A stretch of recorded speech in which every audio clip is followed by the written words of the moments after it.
So I wanted to take a second and talk a little bit about, I don't know if it's a mentality or what, but something I see a lot in the off-road community, specifically with Jeeps, is just absolutely filthy, ratted out Jeeps.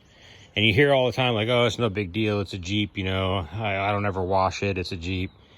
And I never really understand that. You know, I wheel my Jeep like a lot of people do. Take it into mud, you know, crawl it over stuff. I've had this Jeep for 16 years now, and it still looks really, really nice, but that's because I take care of it. And washing a Jeep is not just about, you know, people call them mall crawlers or whatever, but that's definitely not the case for me. This is definitely not a mall crawler. This is more capable than a lot of the Jeeps on the road. But I never understand, like, one of the single most important ways to inspect your vehicle, looking for damage and looking for potential spots that might be trouble down the road, is by washing it. Yeah, you can take it through an automated wash. That's fine. That knocks off a lot of the dirt and everything. But actually, like, taking the time to hand wash it isn't for Jeeps, in my opinion, and off-road vehicles, isn't necessarily about getting like the absolutely most best wash that you could ever get on a vehicle, but it's actually about getting your hand on your Jeep and actually inspecting where potential rust may be, finding out where wires might have frayed, looking at bolts that either are damaged, maybe you've lost a bolt, you know, all that other kind of stuff. And then you have the other thing with rust. And then depending on where you live, you could have different rust issues. Some parts of the country rust really, really bad, you know, and others, sorry about that. So yeah, rust, different parts of the country, you know, you have some places salt the roads, some places don't. But even if they don't salt the roads, where you live, the type of soils you have could have a real big, profound impact on your Jeep. This Jeep here, is a single owner. I bought it brand new in 04. I was in the military when I bought it. I've taken it all over the world with me.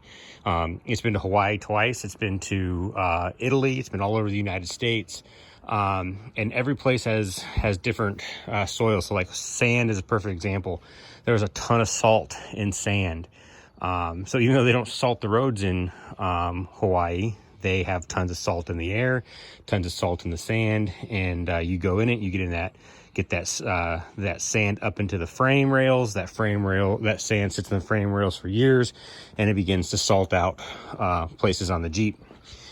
Same way with minerals, you know, different types of metals whenever they lie with each other, they begin to rust. So if there's a high iron content or, you know, other types of minerals, you can start having issues. So the point is that washing your Jeep, even though some people think it's cool to have a really dirty Jeep, it's really, really important to have a clean Jeep.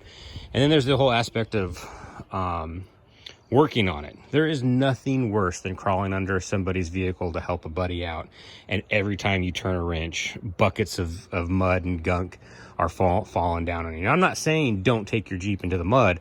I'm saying that when you do, wash it when you're done. Not only does it make it easier to service the vehicle later on, it also makes it easier to work on, easier to get bolts off and that kind of stuff. And then as far as, like, you know, riding around with muddy vehicles, I know a lot of Jeep people think it's cool because it shows that you went off-roading. But unfortunately, the society that we live in, you know, there's a lot of people that are just looking for an excuse to call their politician or call somebody to get trails closed, and they see your muddy Jeep and they automatically assume that you were bogging in some pristine meadow or something and just absolutely, you know, destroying stuff. So, you know, it's kind of self-preservation too, of keeping your Jeep clean kind of, you know, limits the perception that people are going out there and tearing stuff up. But anyways, I wanted to talk about two products that I use that I think is really great. I'm not a Chemical Guys fanboy, but there are some of their products that I really do like. This right here is their rubber mat floor cleaner, and I think it does an awesome job on the mats. Cleans them up, gets them back to black, softens them up a little bit, and has a pretty kind of a licorice smell to them. I like it. The other thing though that I think is really important is this stuff here, this Bare Bones Black Shine. The video of it I think is ridiculous. They have the Chemical Guys video is, you know, they got some big jacked up truck with it doesn't have spinners, but it's a mall crawler, you know, but they're spraying it down, and you know, with their cloths and all that other kind of, you know, nonsense and stuff. But you can see that I sprayed on mine. I don't wipe it down. I just spray it liberally on there and let it dry. And what I have noticed is it makes all of your frame and suspension parts and the rubber you know, matting in the back, all keeps it looking fresh. Like I said, this is a 16-year-old vehicle, and I've done this wheel, and you can really see, you know, how nice it looks and how much easier it would be to work on this part of a vehicle, you know, than some other vehicle that hasn't. Here's the other side I haven't done yet. To give you an example, well, I take that back. I actually, you know, I do use it, you know, every few, I don't know, weeks or months I spray on here. But it also kind of lets you know that it does stay. You can see that you know, that it stuff, there's dirt and everything on it. It does make it easier to wash dirt off. Haven't done this. You can see tons of sand and everything that I got to get, you know, cleaned off, and that's what I do. But you get a vehicle, you spend your money on it. I've probably bought this vehicle twice in the amount of, you know, repairs and upgrades and everything I've done to it, and I want it to last another 16, 20 years.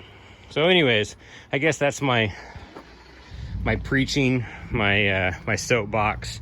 Keep your Jeep more than just aesthetics. It also is about the longevity of your vehicle.